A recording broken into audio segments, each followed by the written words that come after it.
नमस्कार दोस्तों। प्रतिलेखन संख्या 9, 5 सेकेंड में आपका डिक्टेशन शुरू हो जाएगा।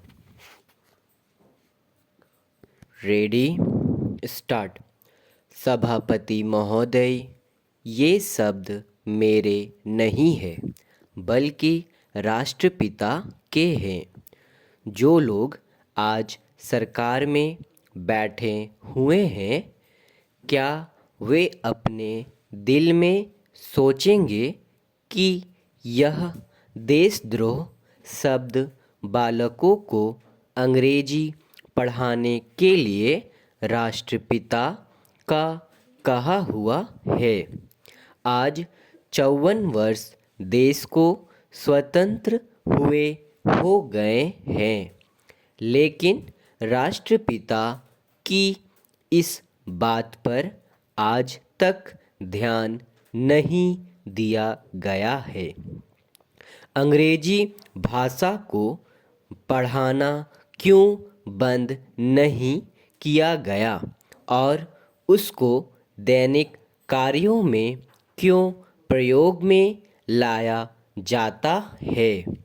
मैं इस बात को कई बार इस सदन में कह चुका हूँ और मैंने इस विधान परिषद की नियमावली में 1 वर्ष पहले एक संशोधन भी रखा था, लेकिन मेरा दुर्भाग्य है कि वह संशोधन वर्ष भर से इस सदन में प्रस्तुत नहीं हो सका।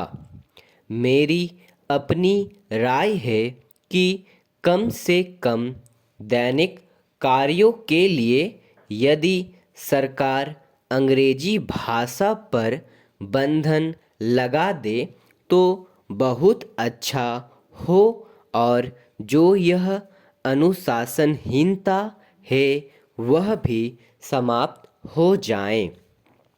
सभापति महोदय, जैसा कि मेरे मित्र ने कहा, लड़कों के माता पिता अंग्रेजी का प्रयोग करते हैं और उनके शिक्षक भी उसका प्रयोग करते हैं। फिर बालकों पर उसका प्रभाव क्यों नहीं पड़ेगा?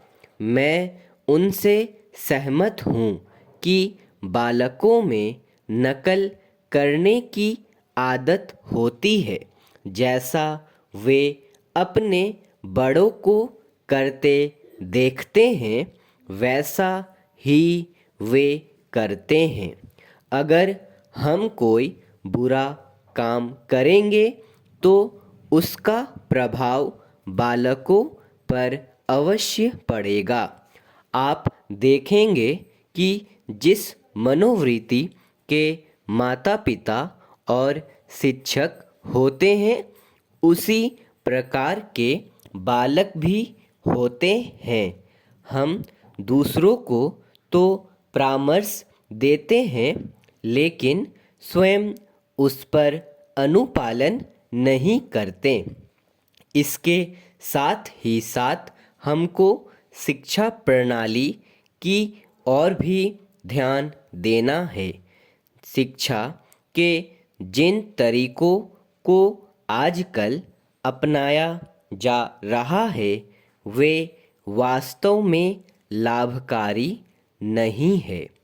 सरकार की ओर से इस प्रकार का आदेश होना चाहिए कि 14 वर्ष तक बालकों को अपनी मातृभाषा में ही शिक्षा दी जाएगी और दैनिक कार्यों में भी अंग्रेजी का प्रयोग नहीं होगा।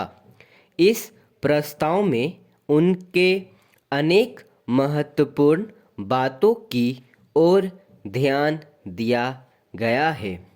मैं समझता हूँ कि जब माननीय मंत्री जी इसका उत्तर देंगे तो कह देंगे कि हम बहुत सी बातों पर क्रियान्वयन कर रहे हैं, लेकिन मैं समझता हूँ कि उन पर कोई क्रियान्वयन नहीं हो रहा है।